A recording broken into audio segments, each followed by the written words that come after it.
একটু ভাবুন তো, আপনি কি কখনো এমন কিছু করতে চেয়েছেন যেটা ভাবলেই বুকের ভেতর কেমন যেন করে, মাথার ভেতর প্রশ্ন আসে, আমি পারবো তো? ভুল হলে কি হবে? লোকজন কি বলবে?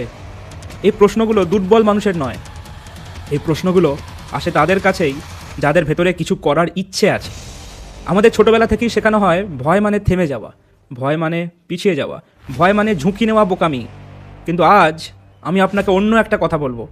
ভয় মানে আপনি জীবনের একটা দরজার সামনে দাঁড়িয়ে আছেন। ভয় মানে আপনি আর আগের জায়গায় নেই। ভয় তার মানে আপনি এগোতে চলেছেন। আজকের গল্পটা সাহসের গল্প নয়, আজকের গল্পটা সুপার হিরোর গল্প নয়, আজকের গল্পটা সাধারণ মানুষের যারা ভয় পায় কিন্তু তবুও বলে ভয় থাকুক, আমি করব। এই গল্পটা আপনার হতে পারে, আমার হতে পারে, আপনার পাশের মানুষটার হতে পারে। চলুন ভয়কে সঙ্গে নিয়েই হাঁটি। কলকাতার ভোর মানে শুধু আলো নয়, ভোর মানে অজানা প্রশ্ন। সকাল 5:45, বালিগঞ্জের একটা পুরনো ফ্ল্যাটের বারান্দায় দাঁড়িয়ে অনির্বাণ চাটা ঠান্ডা হতে দিল। চায়ের কাপে ভাসছিল নিজের মুখ, চোখের নিচে হালকা কালচে দাগ। বয়স 36, কিন্তু ভিতরে ভিতরে যেন 60। রাস্তায় কোনো বাস নেই, কুকুরগুলো নিজেদের মধ্যে সভা করছে। আকাশটা অদ্ভুত, না পুরো রাত না পুরো দিন। অনির্বাণ ফিসফিস করে বলল, আমি বেদম ভয় পেয়ে গেছি। এই কথাটা সে কাউকে বলে না, কাউকে না। ভয় পেলে মানুষ দুর্বল হয়, এই বিশ্বাসটা খুব ছোটবেলা থেকেই মাথায় ঢুকিয়ে দেওয়া হয়েছে। তার ফোনে হোয়াটসঅ্যাপ নোটিফিকেশন এলো, sir today is the presentation, you are ready right? Rahul, অফিসের জুনিয়র। অনির্বাণ ফোনটা উল্টে রাখলো। রেডি? রেডি শব্দটা আজকাল তাকে হাসায়। সে জানে সমস্যাটা কি, সে জানে ভয়টা কোথা থেকে আসে। ভয়টা ব্যর্থতার নয়, ভয়টা সফল হয়ে যাওয়ার। অনির্বাণ একসময় খুব স্পষ্ট স্বপ্ন দেখত। কলেজে থাকতে সে বক্তৃতা দিত, বন্ধুরা বলতো তুই কথা বললে মানুষ চুপ করে শোনে। কিন্তু জীবনের একটা অদ্ভুত নিয়ম আছে, যেটা ভালো পারে সে সেটা করতে গেলে বেশি ভয় পেয়ে যায়। আজ সে একটা কর্পোরেট ট্রেনিং কোম্পানিতে মাঝারি লেভেলের ম্যানেজার, ভালো স্যালারি, ভালো পোস্টিং, ভালো নাম যশ, কিন্তু ভিতরে ভিতরে একটা প্রশ্ন, বাস এটাই আমার জীবন, এটাই। ভয়টা আসে তখনই, সেই ভয় যেটা বলে আরেকটু এগোলে সব ভেঙে যাবে, নিজের মতো করে কিছু করতে যাস না, লোকে হাসবে। যেটা শিওর, যেটা নিশ্চিত, সেটা ধরে থাক, অনিশ্চিতের দিকে এগোস না। ভয় যুক্তি দেয়, ভয় খুব বুদ্ধিমান। একই শহরে অন্য এক প্রান্তে দমদম, নিশিথা দেবী, বয়স 55। সকালে শাড়ির আঁচল কাঁধে তুলে আয়নায় নিজের দিকে তাকালেন। তিনি স্কুলে চাকরি ছাড়ার আবেদন জমা দেবেন। 30 বছর পড়িয়েছেন, সবাই বলে দুর্দান্ত টিচার। কিন্তু আজ সকালে বুকের ভেতর কাঁপুনি। 30 বছরের চাকরি আজ তিনি ছাড়তে চলেছেন। তিনি কখনো চাকরি ছাড়ার কথা ভাবেননি। আজ সকালে বুকের ভেতর কাঁপুনিটা খুব বেড়েছে। এই বয়সে নতুন করে কি করবে, এই প্রশ্নটা সবাই করবে, কিন্তু সবচেয়ে জোরে প্রশ্নটা করছে নিজের মন। নিশিথার চোখ বন্ধ করে মনে মনে বললেন, আমি ভয় পাচ্ছি। এই কথাটা কেউ শোনে না, কিন্তু শরীর শোনে, হাত কাঁপছে, শ্বাসটা অল্প অল্প। তিনি চান অনলাইন কোর্স বানাতে, নিজের মতো করে পড়াতে, কেউ বাধা দেবে না, কেউ সিলেবাস চাপাবে না। কিন্তু ভয় বলে, তুমি কে, লোকে দেখবে? এই বয়সে ব্যাপারটা হাস্যকর নয়। ভয় খুব সভ্য ভাষায় কথা বলে। বিকেলে অনির্বাণ মেট্রোতে দাঁড়িয়ে, ভিড়, কনুই, ঘাম, আর মাথার ভিতর একটাই চিন্তা, আজ সে না বলবে কি বলবে না। একটা আইডিয়া তার মাথায় অনেক দিন হলো গজগজ করছে। অফিসের বাইরে নিজস্ব একটা ওয়ার্কশপ চালাবে, কমিউনিকেশন স্কিলস শেখাবে, ভয় নিয়ে কাজ করতে শেখাবে। সে জানে সে পারে, ভয়ও জানে সে পারে। এই কারণেই ভয়টা এত জোরে। মেট্রো জানলায় নিজের ছায়া দেখায়, মনে হয় ছোটবেলা ছোটবেলা ফিরে এসেছে। সে যেন নিজেরই ছোটবেলার সামনে দাঁড়িয়ে। ছোট্ট অনির্বাণ বলছে, কাকু তুমি তো কথা বলতে ভালোবাসতে। অনির্বাণ চোখ সরিয়ে নেয়। সন্ধ্যায় অফিসের conference room, power point presentation চলছে, সবাই নোট নিচ্ছে, অনির্বাণ কথা বলছে, কিন্তু ভিতরে ভিতরে অন্য একটা কথা চলছে। ভুল বলছে কি? ওরা কি বিরক্ত হচ্ছে? আমি কি যথেষ্ট? Am I capable? ভয় ভবিষ্যতের সিনেমা দেখায়, সব নেগেটিভ দৃশ্য এইচডি কোয়ালিটিতে। মিটিং শেষে বস বলে গুড জব, কিন্তু খুব বেশি ফেনিও না। এই একটা লাইন সারাদিনের সাহস ধুয়ে দেয়। রাতে অনির্বাণ বাড়ি ফেরে, লাইট চালায় না, অন্ধকারে বসে থাকে। মোবাইল খুলে একটা নোট পড়ে, কয়েকদিন আগে নিজেই নিজের জন্য লিখেছিল, ভয় মানে স্টপ সাইন নয়, ভয় মানে গ্রোথ সাইন। সে তখন এই কথাটাই বিশ্বাস করেছিল, আজ বিশ্বাস করতে পারছে না, বিশ্বাস করতে ভয় লাগছে। ভয় মানে সাহসের অভাব নয়, ভয় মানে সাহসের দরজায় দাঁড়িয়ে থাকা। কথাটা সে জানে, কিন্তু জানা আর অনুভব করা এক নয়। একই রাতে নিশিতা দেবী বিছানায় শুয়ে ছাদের দিকে তাকিয়ে, স্বামী ঘুমোচ্ছেন, ছেলে অন্য শহরে। তিনি ভাবছেন, যদি না পারি, যদি বিরাট ফেলিয়ার হই, মানুষ কি বলবে। হঠাৎ মনে পড়ে যখন প্রথম স্কুলে পড়াতে গেছিলেন, তখনও ভয় পেয়েছিলেন, তখনও হাত কাঁপছিল, তখনও কেউ গ্যারান্টি দেয়নি, কিন্তু করেছিলেন। ভয় তখনও ছিল, তবু তিনি থামেননি। নিশিতা হালকা হাসলেন, ভয়টা একটু ছোট হলো। রাত 12টার পর অনির্বাণ ল্যাপটপ খোলে, একটা ডকুমেন্ট লিখতে শুরু করে। Workshop outline draft 1। ড্রাফট অর্থাৎ রাফ করছেন, নিজের জন্য করছেন, ফাইনাল কিছু নয়। এই ড্রাফট শব্দটা নিরাপদ লাগে তার। যে কোনো কিছু রাফ করলে নিরাপদ লাগে, ফাইনাল তার বুকে কাঁপুনি ধরায়। সে লিখতে শুরু করে, লিখতে লিখতেই ভয় পাশে এসে বসে।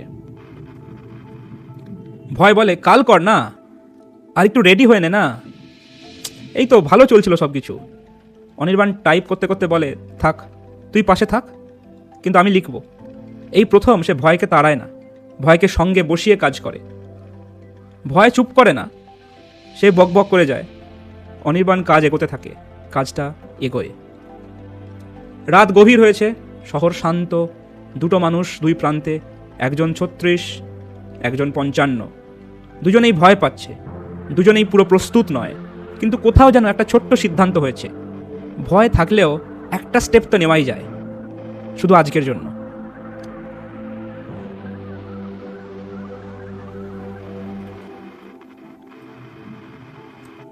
ভোর 6:30। অনির্বাণ ঘুম ভাঙার আগেই জেগেছিল। ঘুম বলতে গেলে হয়নি, মাথার ভেতর কেউ সারা রাত যেন হোয়াইট বোর্ডে লিখে গেছে, কি হবে, কি হবে, এসব করে কি হবে। সে জানে আজ কি করবে। এই জানাটাই ভয়কে আরো স্পষ্ট করে তুলেছে।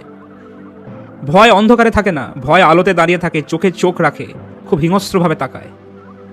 অফিসে ঢুকেই অনির্বাণ সরাসরি বসের কেবিনে গেল, হাতটার ডোর নব ছুঁয়ে থেমে গেল 1 সেকেন্ড। এই 1 সেকেন্ডেই পুরো জীবনটা চোখের সামনে ঝলসে উঠল। বিশাল অতীত, বিশাল ভবিষ্যৎ, তার সাথে এক মুহূর্ত বর্তমান। পুরনো জীবনটা বাঁচার চেষ্টা করছে।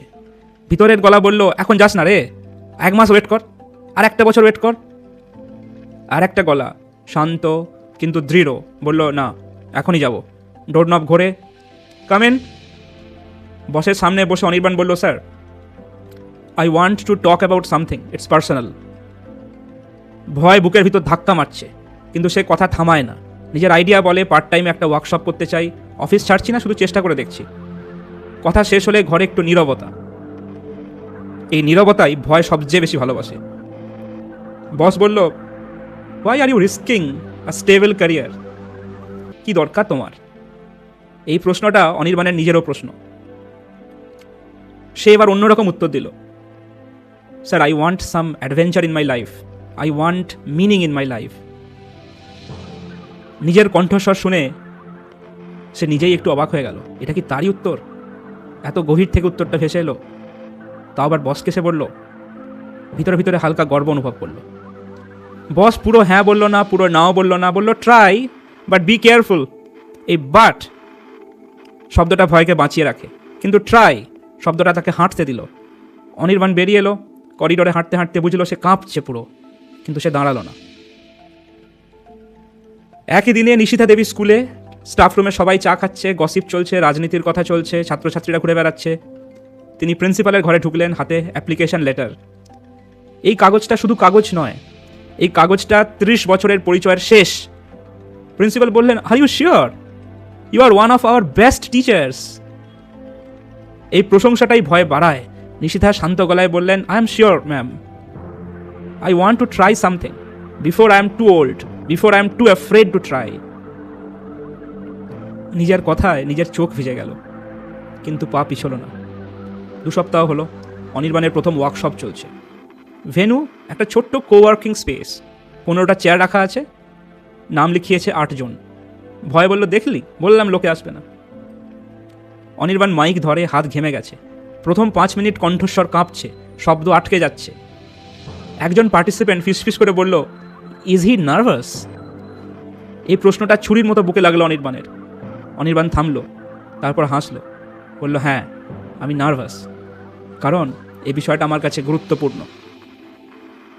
ঘরে নীরবতা, তারপর কেউ একজন হাততালি দিল। ধীরে ধীরে সবাই, ভয়টা তখনও আছে, অনির্বাণ ঠিক করেছে ভয় নিয়েই সে জীবনে এগোবে। ওয়ার্কশপ শেষে এক যুবক এসে বলে, sir, I always thought fear means stop. Today I realized it means direction.